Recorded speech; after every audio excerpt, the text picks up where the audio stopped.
Welcome to the Moonbeaming podcast. I'm Sarah Faith Gottesdiener, an artist, author, and intuitive. And together we'll explore life through a creative and spiritual lens. You'll learn so much about mysticism, creativity, consciousness, depth psychology, business, and more. And you'll get to listen to conversations with luminaries that you won't hear anywhere else. With each episode, you'll receive insights, frameworks, inspiration, and tools to help you thrive and grow.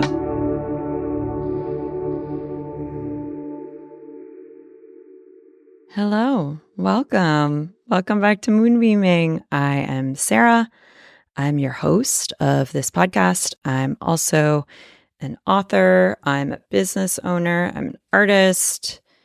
Do many other things just like you probably do. But this here is a place for us to explore practices, techniques, philosophies that all add up to a creative and intuitive life. So if that's why you're here, great. If you've been here for a while, thank you, thank you. If you're new here, you can always go back and listen to older episodes. We've got quite a lot. Let's talk about what's happening. So the studio is getting ready in about a month and a half to ship out Many Moons 2025. It's a very popular guide that the studio has been putting out, that I have been putting out, channeling, concepting, creating for years. And I really suggest, if you haven't gotten it and you want to get it, you pick it up this month. We'll start shipping them out in late October and in early November, but supplies are always limited because of the nature of this project. So we announced it on the newsletter in August. We announced the pre-order for folks wanting to get in there early, wanting to get some discounts. The newsletter is the only place we do discounts usually, just because it's easiest for us to do that. It's like an easy link. So if you're not on our newsletter, I do suggest you hop on. If you want to get missives from myself, if you want to stay abreast of what the Moon Studio is doing, what I'm offering, whenever we have a workshop offering or a, special product that we're releasing, anything that is limited, like you just want to be on the newsletter so you can know what's going on. So again, the link's in the show notes and you can sign up there. It'll take 2 seconds. All right. We've got a good show today. We've got a good show today with a guest I'm really, really excited about. Today on Moonbeaming, we have the one and only Sukie Baxter. If you are familiar with the world of somatics, with the world of the nervous system, you probably are aware of Sukie's work. Sukie has a very, very popular YouTube channel, which is how I found her. And I went on to take one of her offerings that is centered around nervous system resets and regulation. And I was just super thrilled that when I invited her on the show, that she had actually heard of me, I was like very shocked.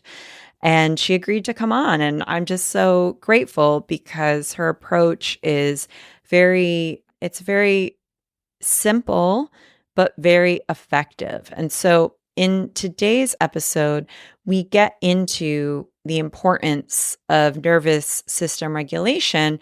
And we also talk a bit about how Sukie went from being a body worker, seeing one-on-one clients, to creating this really popular YouTube channel and then going on to create courses and workshops that help folks become more regulated so that they can just live a more joyful, better life. Because I don't know about you, but anxiety, she's not my friend, I don't know about you, but overwhelm, not my friend, And the good news is I think that sometimes we think these things are happening to us or we can't change them.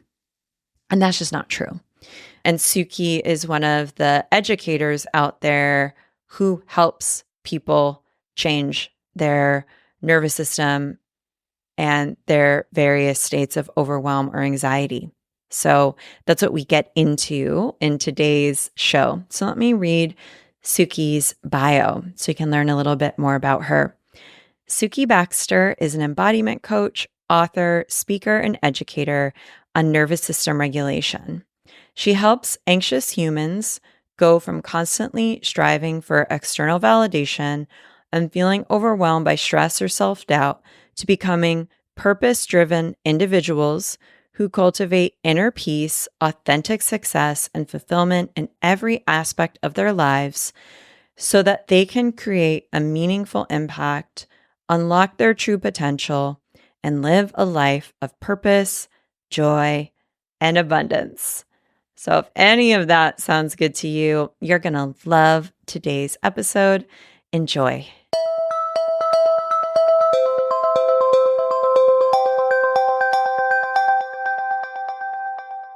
I am so excited to welcome Sukie Baxter onto the show. Sukie, for folks who might not be familiar with you or your work, do you mind just sharing a little bit about who you are and what you do? Absolutely. Thank you so much for having me, first of all. I am an embodiment coach, and I have a background working with people and specifically working with people through the bodywork field. And I currently teach on the nervous system. I work with people to rewire themselves for greater health, happiness, and success by regulating the nervous system through body-based practices. It's been a very long and organic journey. So I first came into body-based work when I was quite young. I was in my 20s, and I just very accidentally, very happenstance, just wandered into a body worker's office and had a really profound experience. So I was a lifelong sufferer of what I would now call anxiety, but at the time did not know that that was what was going on for me. I struggled with a lot of things, as many of us do in our youth. Fluctuating moods and self-doubt and all kinds of other things. And when I experienced this bodywork session, it profoundly impacted not only my physical body, but also my emotional well-being in a way that I had never experienced through any other healing modality or intervention. And I was fascinated and I was hooked. And in a way, it felt like magic. And I wanted to know how I could wield this magic. So that was where it started. And so I went and got trained in that, and my journey has unfolded from there. The body work that you experienced, was it a specific kind? Was it Swedish massage? Was it Rolfing? Was it just like an amazing body worker that we all need their number immediately? So it was Rolfing. It was a person who'd been doing Rolfing for a number of years, and that's what I initially got trained in. And I actually practiced Rolfing for about 15 years. So I worked one-on-one with clients in a clinical practice setting and did structural body work with clients. And then how did you segue from how I came across you, which is educating on the nervous system via YouTube? There's got to be a story there. Well, like I said, the journey has been long. And really what hooked me on that work was not the impact on my physical body, although that was great. Like, I started to have better mobility and my body really healed. I did have some pain issues related to athletics and related to anxiety. I was very tense all over my body. So when I experienced the body work, I did have physical benefit, but I was particularly interested in how it was impacting my mindset and my mood, and my creativity just really blossomed, and I felt happier and more joyful and just more like myself, more comfortable in my own skin. And so that was what I was interested in. But most people were coming to me because people go to body workers for pain, for posture and pain issues.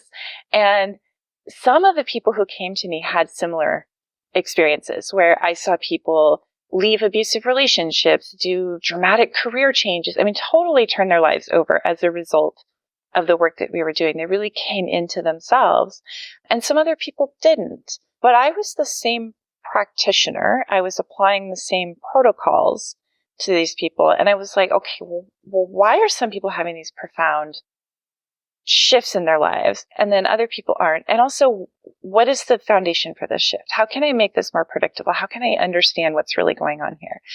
And those explorations led me far and wide. I did all kinds of different studies, everything from strength training to energy healing and a lot of things in between. And everything repeatedly led me back to the nervous system. And we're talking a 20-year journey. So I started this 20 years ago. I've been in this field for a long time.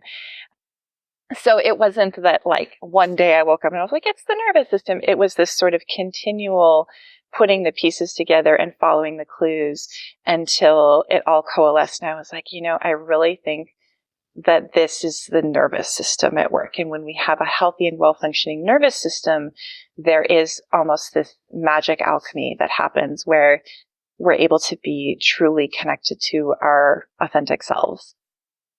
1,000%.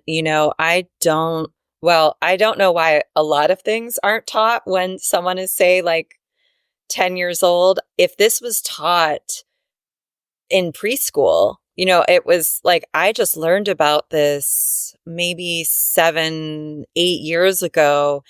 And I'm like, where has this been all my life? Why didn't I know this was what was happening? It's so just foundational. It's so important. I think more now than ever, it's important because there are so many distractions. There's so many stressors. There's just been so much going on for all of us. And I do know with all of this, folks can start to feel overwhelmed with where even to begin. And I was wondering if you have some gentle suggestions for folks who want to begin alchemizing their nervous system, where they could even begin, like an easy first stage of all of this. Yeah. Well, I think this is a really important question, especially right now, because like you said, this hasn't been taught to most of us. And a big part of that is the way that we look at bodies has traditionally been to consider a body as an object, right? We sort of like pop out of the womb, almost like we come off an assembly line. And the assumption is that we are an object, less than an evolving process. That is shifting. So there's a lot more emphasis on the nervous system, and we're seeing so many more people talk about it, which is really great. But the downside of that is that there's all these programs and teachers out there who are honestly, well-meaning, but just sort of awakening to this too. And so it's very confusing. There's just a lot of information, and some of it is really great, and some of it is a little, maybe not quite as helpful. And there's also some that is harmful. So it's really good with this sort of flood of information to have a starting place. And the place that I really recommend people start is with noticing what you notice with your body. And you can start, this is basically sensory awareness, noticing what you feel in your body. And I'm not talking emotions. Those are helpful to know, but like, what are the sensations that you have? Can you feel the movement of your clothes over your skin? Can you feel the weight of your body against your chair, your feet on the floor? This can actually be really difficult for people to access. So another way to start is to start noticing your environment. And that is another sensory cue because it's vision, which is a sense. So really allowing your eyes to connect to your environment, just looking around. It's profoundly simple, but very impactful because we don't realize how much we're sort of living in this world of prediction where we get used to our environment. We just don't pay attention to it because our brain's like, yeah, that's not important. We don't need to pay attention to what's around us because, we've got all these other things to worry about. If you can ground yourself in your present moment environment, that has a profound impact on your nervous system, particularly if you're dealing with a highly activated nervous system. For people who've had any level of trauma in their past as well, sometimes your nervous system's not really existing in the present moment. It's sort of locked in the past. So it seems like such a simple thing to just say, well, what do you notice in your body right now? What do you notice in your environment right now? But it's one of the most impactful things you can do. 1,000%. And you'll share at the end, and I'll probably share in the intro, you have tons of free educational resources too. So, folks who are listening who are feeling excited to get started, you can go to Sukie's YouTube channel. We'll put that in the show notes as well. I wanted to talk to you about this subject that comes up all the time. It's like one of the top 20 questions I get, topics that I'll probably even teach on just because it's super relevant and it comes up a lot. And this is this difference between intuition and a nervous system state. And I'll share like my own story just to ground it in reality a little bit. I published a book, and the process of publishing the book was deeply challenging and not preferable. It was not a good process. And my agent had talked to me about another book. I had always wanted to write other books. Every time I sat down to write a proposal, my body just shut down. It was like such a hard no. And I interpreted it as a hard no, like, okay, my body says it's a no, so it's a no. I'm not doing this. And it was years later. It took me until the end of last year, so about 3 years, where I realized it wasn't a no. It was that my body didn't want to put myself through the same kind of experience, and that by talking to whoever is going to be collaborating with me on my next book around what I will and will not do and what I need the process to be for myself, then it became a big yes. Like it was like, oh yes, as long as, these things are in place or everyone's clear that I'm not going to be doing XYZ and, there's these contracts put in place for everything. My body was like, oh yeah, I can absolutely do this. But it took even me, and I consider myself a moderately like in touch and tune person, to be able to discern, like what is a no, what is nervous system response for protection purposes, and what is truly our intuition leading the way.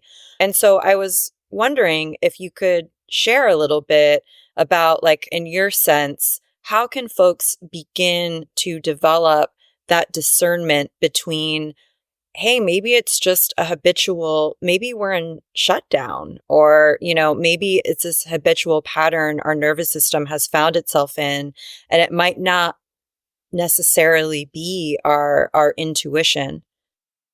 Yeah, this is something I do teach about. I talk in one of my programs about the neurobiology of worthiness, and we talk about how we're shaped to basically preserve safety, dignity, and connection. Those are, for humans, it's really similar to like plants need soil, sunlight, and water.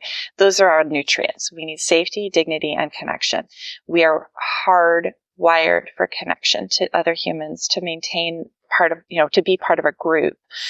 And so we will behave in ways that preserve that connection. And when we decide to change that, it can seem very threatening. It literally can feel like dying, right? And so you're right. It gets very muddy, right? Because then is this my intuition saying I shouldn't go in this way? Or is this my nervous system stopping me because of some conditioning and some sort of cultural, social expectation that I show up and behave and comport myself in a certain way? I don't think there's an easy answer here. I think that the best way to navigate this is to develop very refined sensory skills, which is another thing that I teach on, which is often not taught, right? So a lot of times in somatic work, a lot of people emphasize practice. Practices are great, but they're like the 20%, and 80% of the work happens through sensory skills, through your own awareness and your own ability to track your nervous system. The more skilled you become at tracking your nervous system, the more discernment you will have around, this feels like one of those bumping up against a behavioral pattern that has kept me safe. Right. So this behavioral pattern has kept me safe in this context. And I'm now attempting to establish a new behavioral pattern that feels very risky because it may cause some people in my sphere, in one of my spheres, to feel threatened in some way, to feel uncomfortable in some way. And then that may threaten our connection. Right. And so biologically speaking, that is worrisome. to survival. It may not actually be on paper if you look at it through a modern lens, but from a biological standpoint, your body's like, yeah, maybe not the best thing to do.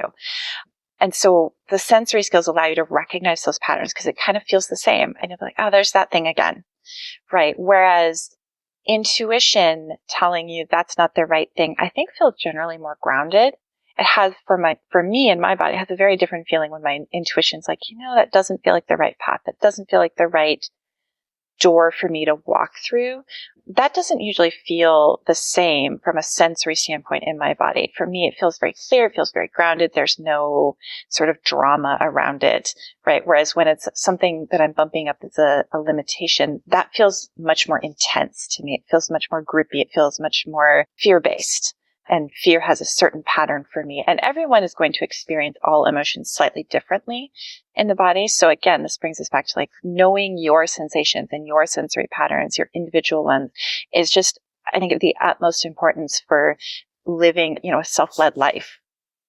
1,000%. Obviously, I know this is super nuanced and it will differ vastly from person to person. I just wanted to pull out some of the main points where one could kind of walk themselves through these reflections. One could be, is my body still reacting to something that happened in the past that maybe a present day situation might be activating or triggering or reminding me of in ways that I may not even necessarily be able to clock consciously. And this is where you bring in the sensory tracking and the subtle sensory tracking, because it could be something that it's a sound or it's noisy or it's a specific kind of interaction with someone. Like, let's just say someone's overrides you or bulldozes you, and that reminds you of another situation you had that was very troubling to your nervous system or your, sense of safety or connection. So there's like that piece that we want to parse out, which is why that sensory tracking piece is so important. So is present moment, like being in the present moment, reorienting to the present moment, asking yourself, realistically on paper, am I safe? Like, am I okay? And then this piece you brought out at the end, which is this difference between fear and intuition, and how oftentimes when something is our intuition, it's calmer, it feels more grounded. I often tell my students intuition too will often repeat itself.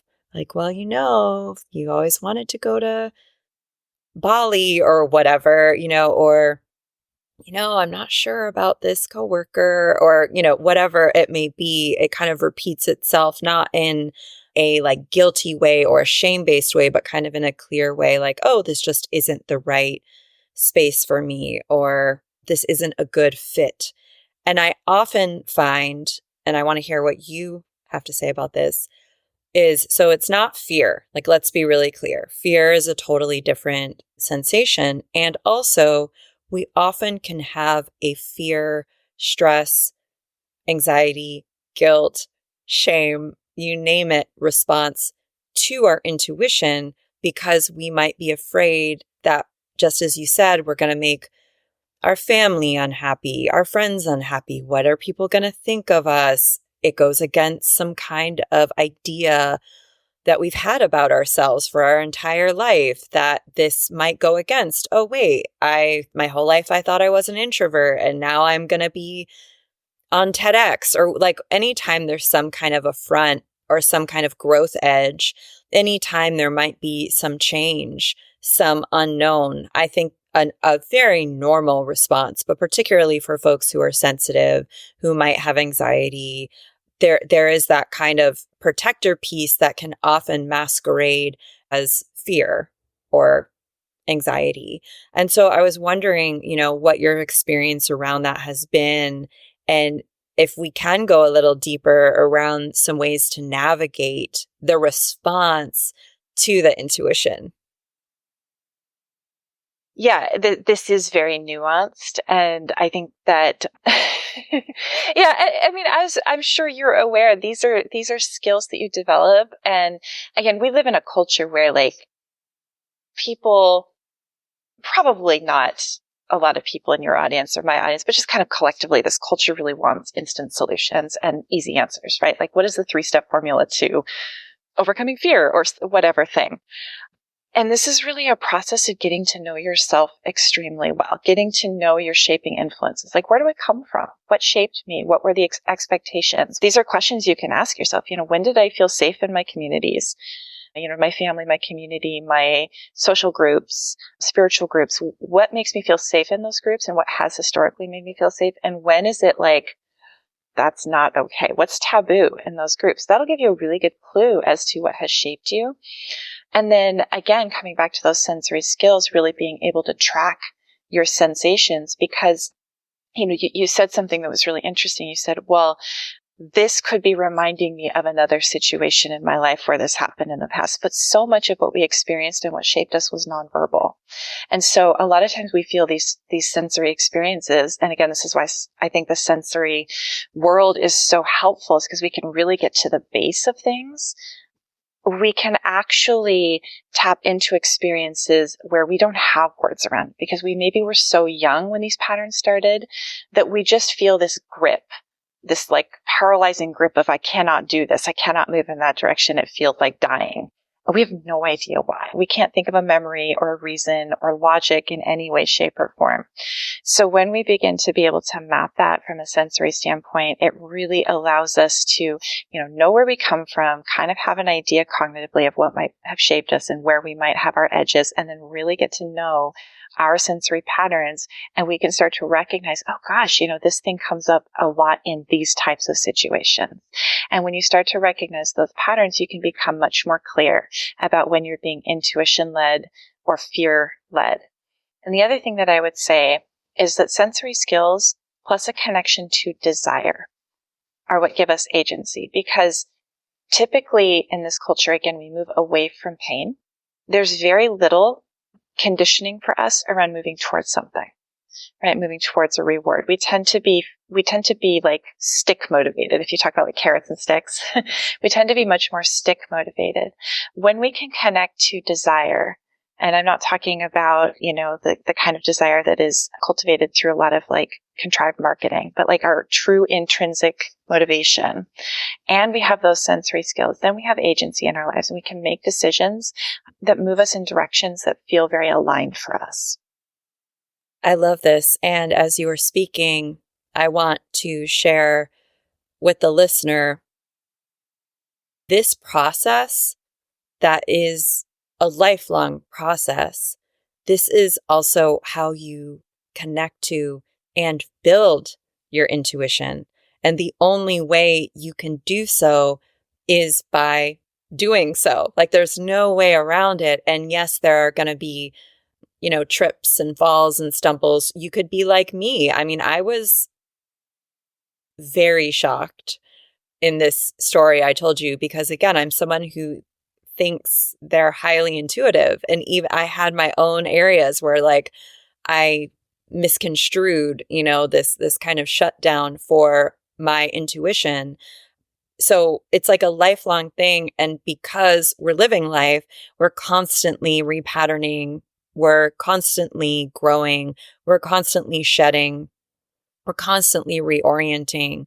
And so, the practices that Sukie teaches, and the sensory practices and the somatic practices really in my world go hand in hand with any of the intuitive, introspective, reflective. They're all of a piece, but they do have to join together because our different parts are communicating with one another and they want to weave with one another. And this, what you talked about, desire and agency, this goes into another question I really wanted to ask you, which is that what are some ways that you in your own life have like grown your capacity, worked with your ambition? And in particular, what I'm thinking about is when, say, someone who is highly sensitive, or they might have chronic illness, or they might have a history of anxiety, whatever that might be. They're also ambitious. And I don't mean ambitious in a prescribed way. I mean ambitious in that they want to experience certain things in life. They want to share their gifts with the world. They want to write 4 books. It just feels like it's a calling, or, part of it. How can one use the ambition and the process of creation, or the process of transitioning or pivoting, as also a way to recalibrate their nervous system? I'm thinking about you, who I'll ask you, I don't want to assume anything, but you might be introverted. You might not be someone who maybe had planned on having hundreds of thousands of people watching you on YouTube. I'm not sure, but you do. And you did that. And I'm assuming, again, I want to hear you tell your story, but I am assuming that you did that because this was a piece of your greater calling or your ambition in some way. And I'm also going to assume that in that process, you maybe hit nervous system states and had to recalibrate and expand and titrate as part of the process. And so that's what I would love to hear your take on, your thoughts on.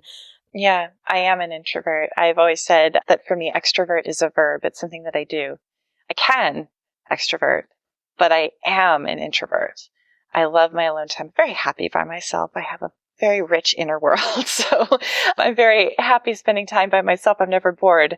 I can always find something to entertain myself. So yeah, it has been challenging. And, like I said, this has been a long journey for me. This isn't like the quintessential story that we often hear where it's like, I was struggling with a thing and then I had this profound realization and I pivoted on a dime and now my life is all rainbows and unicorn farts. Like, that isn't the way it went. And it still isn't the way things are. This is an ongoing, unfolding process. And I have definitely had to shift. I think the most profound shift that I've had has been from looking for outside advice to following my internal compass. And again, this took a long time. One of the examples that I talk about sometimes is I would look for mentors, right? I would look for people who could kind of coach me in like how to get the message out.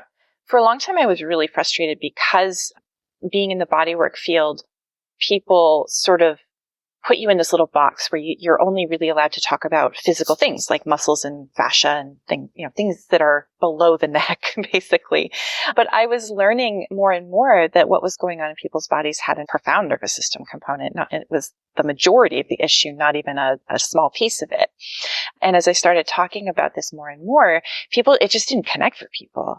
And I had one mentor who was like, I don't know why a body worker is even talking to me about my emotions. Just stick to telling people like where to set their computer monitor so they can have good posture. And I tell you, I absolutely sobbed. I cried so hard because I just felt so profoundly defeated, right? I was looking for permission to talk about the things that I was putting together and I was not getting it. So I had to give myself permission, and that was hard. And I've never talked about this before, but a few times before I would start a YouTube video, when I first started that, I would just cry because I was so scared. And I knew that it was fear, and I knew that it was a matter of just doing the thing and putting it out there, but I would just sit there and just cry. And then I would pull myself together and I would just do the thing that I knew I wanted to do. So it's not necessarily that when you connect to your sensory experience and you have your intuition on board and you have things aligned, that you won't feel a certain way. Like, you still might have fear. You still might cry. You still might be upset. There still might be grief. There still might be unpleasant emotions and roadblocks and hurdles and things times when things don't go the way that you hope that they would. But I consistently found that it was harmful to my mental and physical health to not do those things. And I'm just profoundly committed to leading a self-led life. 1,000%. I'm so glad you brought this up because I think we've been really brainwashed to think that when I am at this state, healed, whole, okay, not flop, whatever, like we've been sold, and I think that's also what stops many people, particularly people who are very well educated, live a lot in their head, overanalyze. I'm raising my hand here. If you're listening and you feel offended, I'm like right with you. Both hands are raised and my feet, if I could. I think there can be this misconception that like I'm not healed enough, or because I still get panic attacks or something, well, then I shouldn't apply to the speaking position or something like that. And I have a very similar story to you where I had I'm very introverted and I have a lot of like childhood stuff, trauma really around like being bullied and particularly like public humiliation within my family, like consistently, and then like at school. And so I really never wanted to present or like have eyes on me. And it truly was only through doing it over and over. And it first started with, I had a series of jobs. I was a professor. So I had to like stand in front of a, classroom of 30 people. And again, in the beginning, my hands were shaking. I was sweating. And then over time, you just keep going and you can manage it around that. And even when I began teaching online, I just had a really small cap because I checked in with my capacity, and my capacity said, okay, this many people. And then it was like, this many people. And I just titrated and grew from there. So the piece of this that I want to highlight for folks listening is like, again, there's never this perfect state of wholeness where you don't get scared or where your body doesn't have a reaction necessarily. Yes, with time and practice, it becomes a lot easier, of course. And don't wait until you're in some Buddhist state of being. And I'm sure the Buddhists got mad and got angry and got nervous too in their life being a body. But don't wait until you're at some unrealistic version where you don't feel any discomfort, you don't feel any pain, you don't cry or whatever it may be, because you get this one life and you get to give yourself permission. There was this topic I wanted to talk to you about too.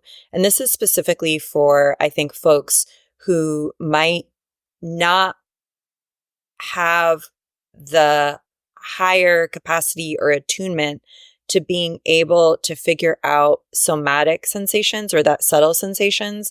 Some of my clients and folks who take my classes, they're neurodivergent, they're autistic, and tuning into their sensations or naming their feelings is really, it's a practice and might be a bit more challenging than, for other folks, for other kinds of folks. And so I wanted to talk to you about this idea that I've been thinking about, which is a nervous system state as also being a behavior, like in addition to a state in our body. And so again, I'll use an example. Like before I learned about the nervous system, for years, my go-to was fight. Like it was a fight response. I didn't see it that way at all, but it manifested outwardly as pushing through, like, ignoring signs of exhaustion, like working until 2 a.m, being overly busy, like pushing outwardly a lot. It also looked like what I thought was a personality trait, but is not, which is like the tough guy. People would call me bitchy and I would be kind of like proud of it. On a nice day, you could call me aggressive, and even like when I look back, I think a lot of my activism or a lot of, really wanting to push for the underdog or being like a loud feminist or in a punk band, like, yes, I am those things, but the way I went about those things and the experience in my body, it was totally a fight response that I was unconscious to. And of course, we could contrast that with someone who's in fawn, who might be like, don't have many needs or preferences. They'll just go with the flow. Oh, we can eat wherever, I'm fine with whatever. Maybe that's a mix of like fawn and freeze, flight here and there, right? And so I think like a lot of things we've come to think of as our personality or like who we are nervous system responses and states that have been conditioned in us, often unconsciously. I know I picked up fight from my family system. Like that was very much a default in my family and ancestrally. And so I was hoping you could take us through just some of the ways in which these nervous system states internally might show themselves externally for ourselves and also for understanding the behaviors of people around us in the world.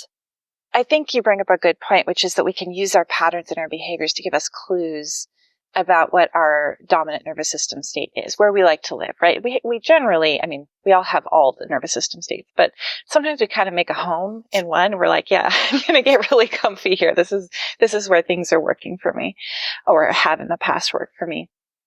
So yeah, the activated high sympathetic nervous system tends to be more of a type A person, right? More physically tense, often a very straight spine. So like physically, you can look at their posture. They often have a very stiff back and, very upright, very rigid posture. So when they walk, like their shoulders won't move and they'll kind of swing their arms from their elbows. These are generalizations. So please don't take these as like archetypes because they're not, but these are clues, right? So if you see somebody who's moving in that way, you can say, maybe that person is more in their sympathetic nervous system. We always want to ask the person some questions and be, to explore that with them. We don't want to make assumptions, but for yourself, if you have that kind of posture, that can be a clue. If you have a need to control everything around you, like you really don't like to not have control of the circumstances and to have other people in charge, that might be a clue that you're high sympathetic. You're always on the go. When people ask you how you are, your answer is busy. You have 8 million things to do. Your to-do list is 7 miles long and you're always doing those things. You have an inability to relax, often difficulty sleeping or poor sleep, anything from just restless sleep all the way to full-on insomnia. Basically high energy, right? So the sympathetic nervous system is mobilizing. So if you're a very mobilized person, a person who's always on the go, a person who needs to be busy, loves to be busy, is comfortable when you're busy. Even if you're exhausted, you still sit down and feel sort of like agitated because you just, there's stuff that needs to be done. You got to do that stuff. That tends to be sympathetic. It tends to be correlated with what we would label as anxiety states, higher anxiety, worry, catastrophizing, which goes hand in hand with control, right? Like if you worry about all the things that could go wrong, then you can control for them better. So that's high anxiety. More of the dorsal vagal shutdown. This is lethargy, depression, and the immobilizing branch of your nervous system, right? So you get people who are not motivated or can't access motivation. Maybe there's things you want to do, but you just can't seem to find the energy. You feel tired all the time, chronic fatigue. You might have difficulty sleeping in a different way where like you just kind of feel sleepy all the time, but when you get up, you just never feel rested. Sleeping in, having difficulty waking up in the morning. It tends to be associated with more of a collapsed posture, kind of folded in, more sunken chest and rounded shoulders. Again, these are postural generalizations, so don't take them as written in stone, but they're clues, right? So if you have kind of more of a hunched collapsed posture, that can be a sign of more of that dorsal vagal shutdown. And it tends to feel connected to things like hopelessness, an inability to connect to any sense of purpose in life, an inability to access fulfillment and things of that nature. Yeah. And so I think that's really important too for folks who, might have a diagnosis of depression. Yes, they might very well be depressed. And also it's important to look at the physiological state of, what you find yourselves in, because if you're in shutdown, you also want to incorporate mobilization and like titrate out of that state, right? So it's like this, I hope that we're moving more towards, a more holistic take on all of it, so that, because it's oftentimes a diagnosis we get might be one part of the puzzle, but if we ourselves are struggling to mobilize or to be in a flow state, or if we're very high anxiety and we're struggling to access a state of groundedness, it can be really useful to have that piece as well. I think it's really important to note too that you're talking about intuition, and it is actually, I'm going to say virtually impossible, but honestly, I think it's impossible to access your intuition when you are locked into one of these states, right? So Ideally, we will have access to all nervous system states. And I think this is also an important point because people hear about nervous system regulation and they think, well, that means I'm always calm and always sort of in this always at the state I would be in at the end of a yoga class, very zen.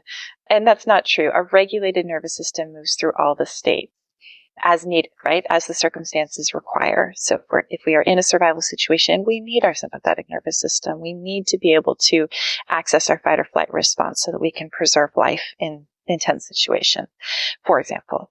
However, when we're locked in those nervous system states, we just don't have access to the other ones or very limited access to the other ones, then it's incredibly challenging to really even know what your intuition is. It's incredibly challenging to access desire because if you're in sympathetic, you're just chronically moving away from threats, right? Everything in your environment feels like a threat. It is, either a literal thing in your environment or something figuratively in your environment, like the idea of possibly losing your job or the idea of possibly losing your partner, something like that, right? Even if there's no actual threat of that happening, we're kind of constantly preparing ourselves for that eventuality on some level. And so how do you access intuition from that state? Well, I don't think you can, or not very well.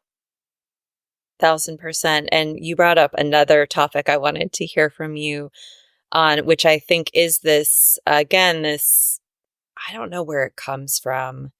I think I always want to assume positive intent. I think it's always positive intent with some of these ideas, but I've seen this prevailing idea in somatic education, which feels sort of like an offshoot of, dare I say, more patriarchal, maybe like Western ideas around like civilized, and this preferred state being this unflappable state where maybe we don't have any feelings. We're like a robotic rock. We're like super secure, unmovable. And as you've said, there are gifts of different nervous system states. And I'm wondering if in your education and in your research, you've even found some benefits of being able to access varying states at varying times to varying degrees. Like, is there some theory you've come across or some research or your own experience of the gifts of being able to move in and out of all of the different nervous system states? Yeah, absolutely. Well, I mean, I'd say my experience has been that they are necessary, but just from a logical standpoint, I mean, the sympathetic nervous system, as I mentioned, if you have a real threat, if you are walking down the street and somebody comes to attack you and assault you, you need your sympathetic nervous system so that you can either run away and save yourself or that you can, mount a defense. You can fight them and preserve, hopefully, your safety and not become injured or dead at the worst.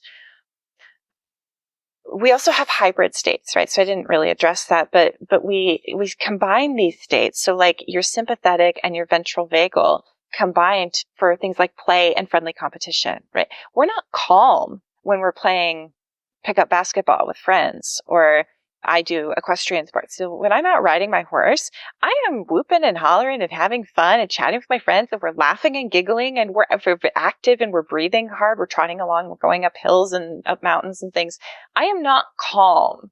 I wouldn't say I'm not like grounded and centered. I'm also not ungrounded, right? I'm having fun. I'm playing. I'm relating to my friends. I'm relating to my horse, right? So we have the mobilizing branch of the sympathetic nervous system combined with the social engagement branch of the ventral vagal state. And that allows us to have a lot of fun in life. We also have the dorsal vagal branch with intimacy, right? So it calms us down and it allows us to be able to access connection to a partner, right? So when you're sitting on the couch and you're doing Netflix and having, maybe some snacks with your partner, like you are maybe not in a meditative state, but you're calm, you have connection, right? You have intimacy. It feels really good. So we need all of these nervous system states to be able to live the full richness of life, to be able to not only maintain our safety, but really enjoy ourselves as human beings on the planet. 1,000%. So, Sukie, I told our Moon Studio patrons that you're going to be on. People were very excited. And to wrap up, I have some of the questions from them. Now, disclaimer,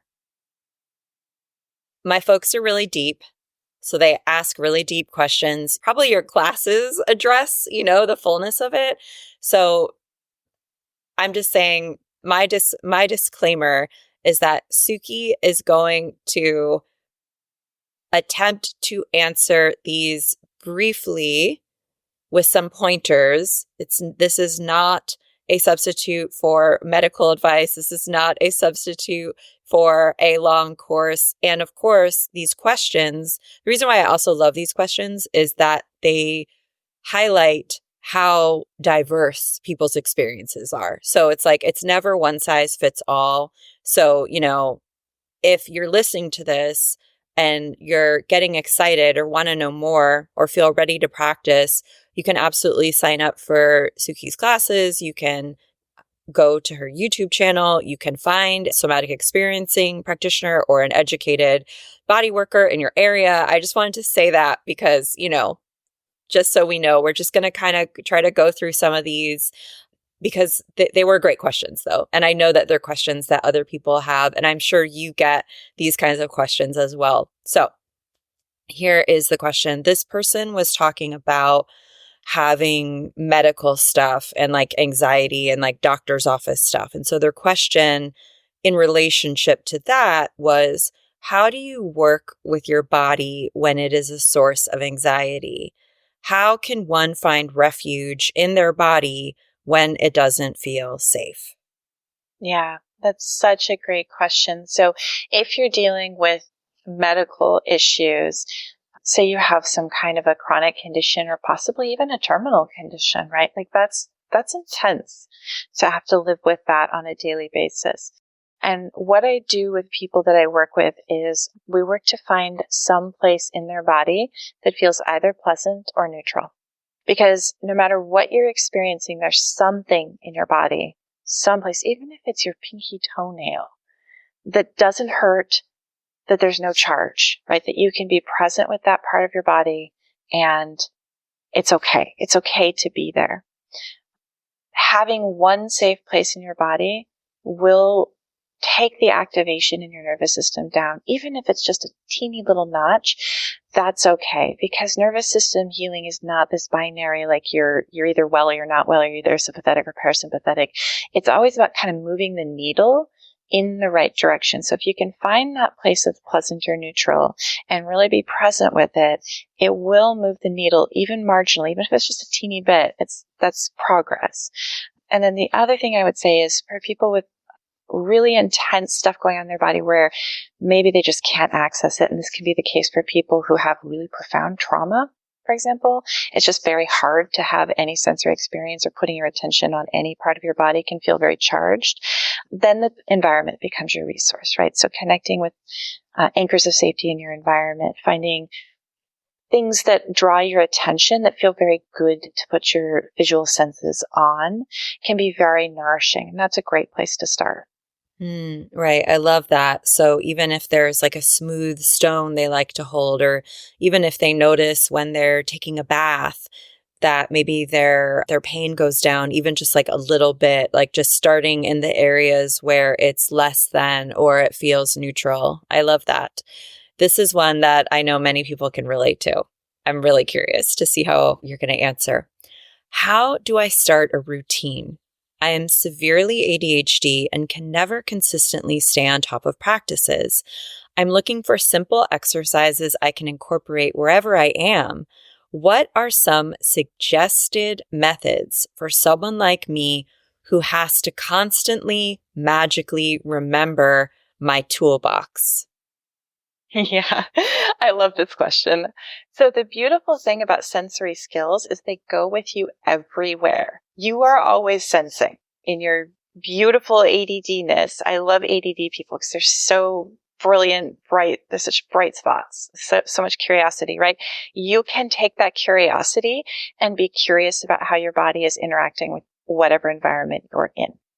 right? So this becomes accessible. I don't care if you're in an elevator with 20 other people or if you're alone on a beach at sunset. You can access your sensory system, right? Again, the environment can be a tool. So you can play a game of noticing anchors in your environment, sensory anchors that feel really good to put your vision on and kind of allow that into your eyes. You can play with noticing the temperature. You can notice, again, pressure is a great one. Pressure of your body against the surface that you're sitting on. You can play a game of noticing different textures under your feet. I am very interested in / obsessed with barefoot things and really stimulating movement in my feet. So for somebody that has ADHD, that could be a really great avenue to go down, right? So there's a lot of shoes that are barefoot style that allow for a lot of movement and sensory input in your feet. And you can play around with like, oh, what does the texture of this ground feel like under my feet? Because if you're wearing those barefoot shoes, you'll be able to, at some level, be able to access the various textures of the ground that you're walking on, right? So you just want to bring those sensory skills into whatever you're already doing and just kind of notice them on a regular basis. Again, the more you do this, the more it becomes habit. I actually, in the work that I teach, I don't teach people that you need to take 20 to 40 minutes to practice every day for the rest of your life, because I think that's really unsustainable. Eventually, I want embodiment to be something that does go with you everywhere. So that's also very encouraging if you tend to be more of a curiosity-led person. Yes, I love that. I'm just going to share a couple of my thoughts on that as someone who has ADHD. Is sometimes we can get into all or nothing thinking. And we can think that, if 2 days go by and we haven't practiced, then it doesn't matter. In my trials and experiments with routines, I really stick to the 80-20 rule, which is that like as long as maybe 5 days out of the week I'm exercising or meditating, that's great. The other thing to the listener I would suggest is like, say once you've taken Sukie's class or you've educated yourself on some practices, you can also just play a little game with yourself throughout the day and kind of habit stack on things you're already doing or something you have to do every day, like brush your teeth or commute or something like that. And maybe you can bring some of the somatic practices, if it's safe, obviously, like don't close your eyes or something if you're driving.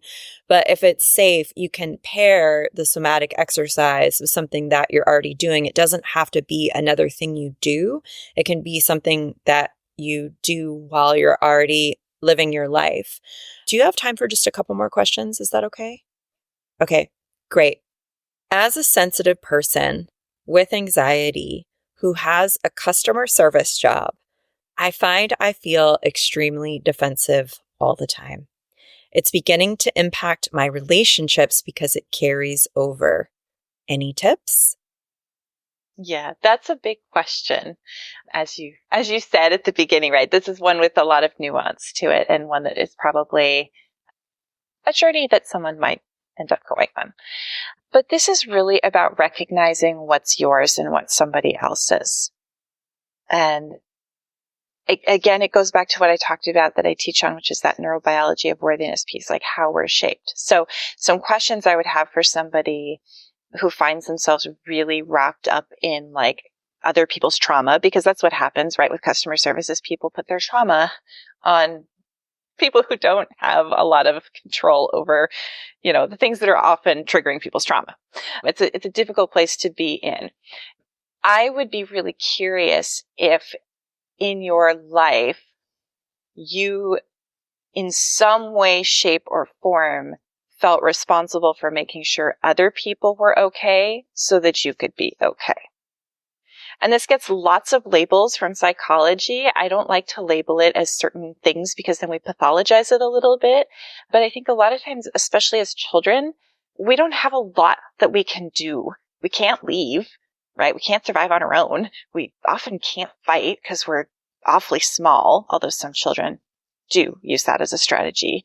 We don't have a lot we can do, but we can sort of soothe other people. We can try to make them feel okay. And then we don't get attacked, right? They don't fling their trauma onto us. So I would be curious if that's a pattern that was there. And then knowing that, really, really recognizing when somebody is in their trauma and not making that about you? Again, this is a very concise answer to something that it might take a while to fully unpack and rewire in you, but that's where I would start that.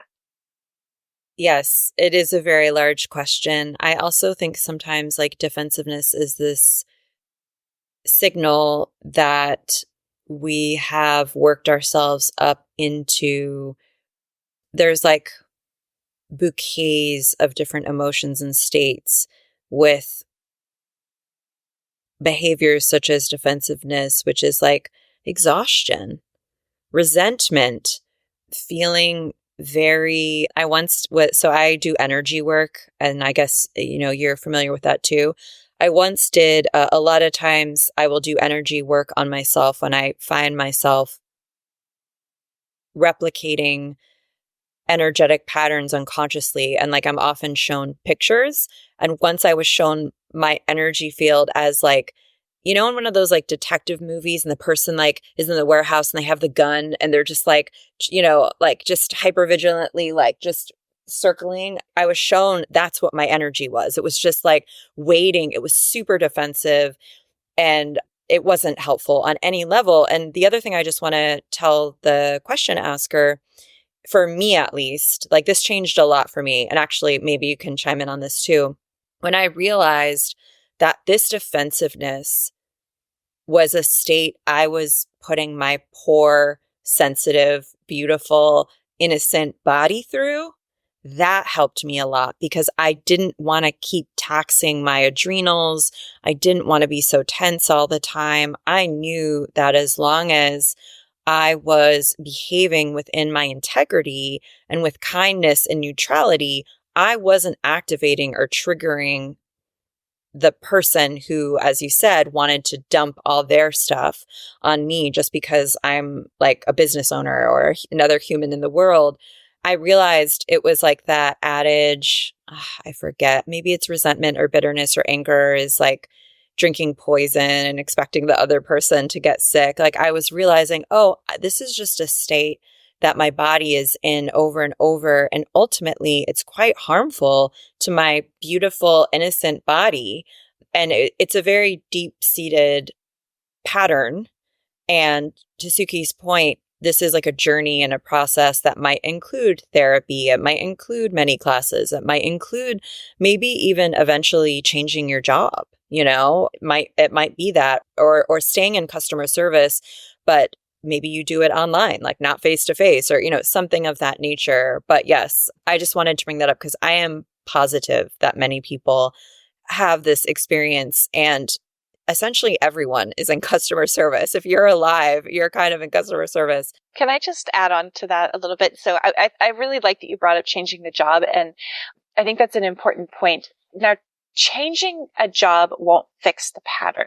I think it's really good to know that because a lot of people will bounce around from job to job and they're like, but I still feel like XYZ. Well, because the nervous system is still doing the thing that it does, right? And so that has to shift. But I don't think it's reasonable to expect that anyone can do any job if you have like this perfectly healed nervous system, which doesn't exist anyway, right? Like we're all kind of on the path of healing. And sometimes we need to really acknowledge that certain job functions are not the best position or the best use of our skills and abilities for us, or for us at this stage in the healing journey. Maybe, having, like you said, any kind of face-to-face interaction or even interacting one-on-one with customers isn't the best thing for this person. And I think that's always something to consider from the nervous system standpoint is the job function that I'm doing really in alignment with what my nervous system needs in this moment?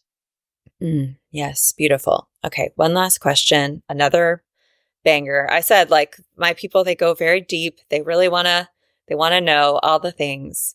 And this person, the background of this person is that they have chronic illness. So their body is very sensitive and their nervous system easily gets overwhelmed. And the question is, how do you grieve when emotional charge triggers intense symptoms? And so maybe we could zoom out. How do you titrate any intense emotion when it might cause a flare, or, there's this kind of tenuous, and I think this is a common, I've heard from so many people where they're like, they don't want to tip themselves over emotionally. They don't want to overextend. It's tenuous. It's sensitive. I'm just wondering maybe where one might begin. Yeah. Yeah. I mean, I would probably want to know more about the specific person, but just from a general standpoint, if we have not allowed ourselves emotional processing in any way, shape, or form, then it can feel like if I access my emotions, it will just, like if I allow myself to cry, it will just drown the whole world, right? It's so much, or the emotion is so big because it has been dammed and there's a flood waiting to happen. And yes, titrating that is really important. You want to do little bits so you don't overwhelm your nervous system. This always brings me back to the sensory skills, because I think sometimes when we start labeling our emotions with words, or emotions, first of all, let me just say, emotions really are our subjective interpretations of our felt sense, our sensory experience, right? What we feel in our bodies. And so if we could just back it up a little bit and get out of the label and maybe the story and the cultural connotations around the label, and just be with what's happening in our bodies right now, that's one way to kind of decrease the charge. So rather than saying, like, I have this really intense grief that I need to process, being in this sliver of time and what you're actually experiencing in your body right now, you can say, I feel, for example, pressure in my chest. I feel a lot of pressure, or maybe I feel like a deep, sharp pain at the base of my heart.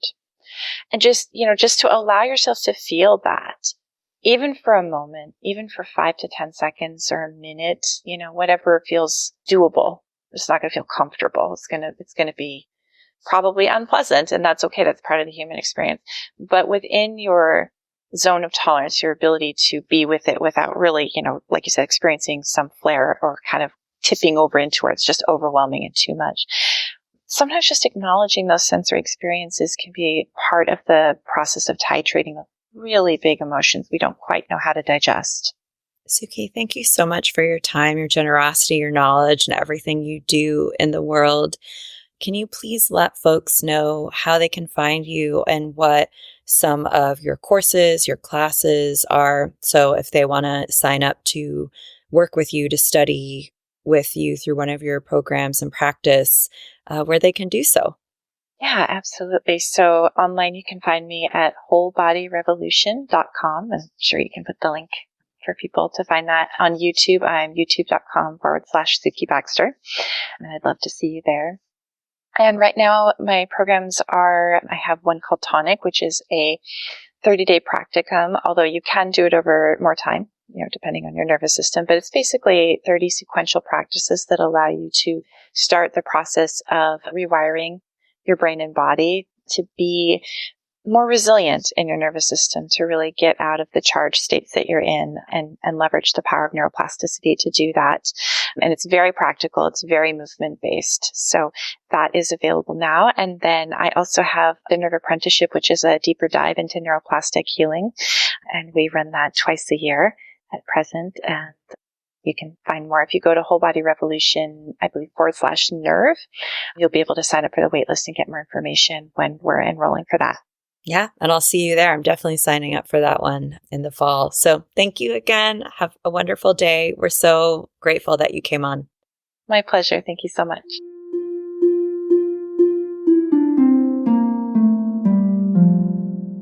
That is our show for the week.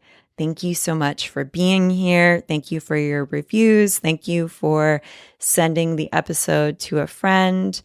I'm sending you so much love. And just like something tells me we're going to need more nervous system regulation in the upcoming months.